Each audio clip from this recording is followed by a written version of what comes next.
Story time! The Squirrels Who Squabbled. Rachel Bright Jumfield.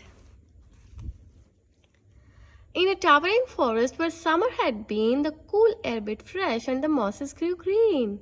And as autumn edged in and the sky raised red, the sleepiest creatures got ready for bed.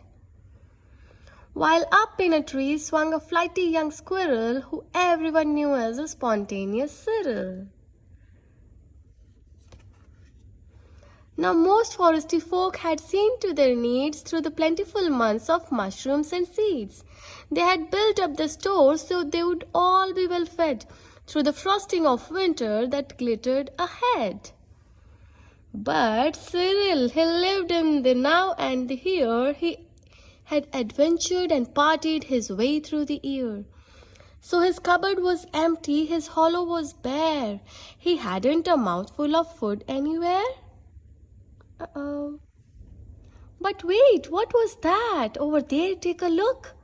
A single lone pine cone wedged in a nook. He squealed with delight and for very good reason. For inside were the very last nuts of the season.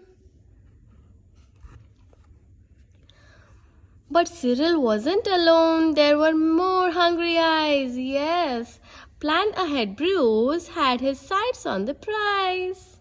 Though he had gathered a mountain of bounty hard fought, Bruce was convinced he was one pine cone short. I simply must have it, he wistfully cried, as he dreamed of the fresh, juicy pine nuts inside. So as Cyril set off on his way to the ground, Bruce he was also last pine cone bound. They sprinted and scurried with no time to gamble. They scratched at the bark in their scampering scramble. But their panic and haste shook the tips of the spruce, and the pine cone it trembled, and then it came loose. Both squirrels gave chase at a lightning pace. This was the start of a wild nutty race. It's mine, shouted Cyril. No, mine, hollered Bruce. You don't stand a chance. Give up. It's no use. I'm hungry, cried Cyril. This cone is not yours. Stay back, shouted Bruce. This cone is for my stores. It boinged over bushes and flew through the air. It pinched on the nose of a slumbering bear. It bounced over boulders, then came to a stop, then tittered and wobbled and quivered and plop. Both squirrels followed. Oh, the water was fast. Would they learn that they needed each other at last? But each was intent on how he could win, so they didn't quite notice a bird swooping in. Cyril and Bruce, they watched in dismay as their cone disappeared, up, up, up, and away. Come back, shouted Cyril. There are nuts, exclaimed Bruce. But all hope was gone. It was simply no use. And meanwhile they drifted right up to the ledge. Greed it was driving them over the edge. Cyril and Bruce, they had taken a fall. They were paying the price for wanting it all. They had squandered the chances to team up and share. Would their nutty young hopes simply end in despair?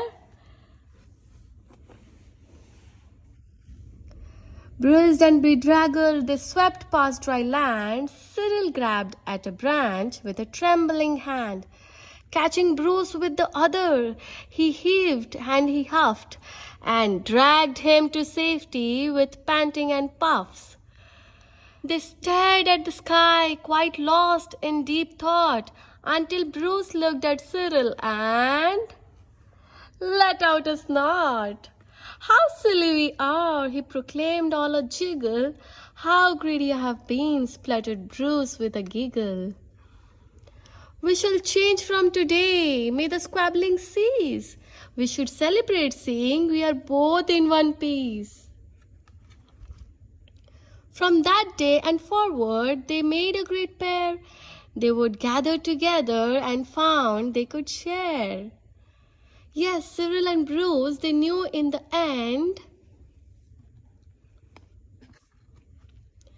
the best thing to share is a laugh with your friend. Happy reading!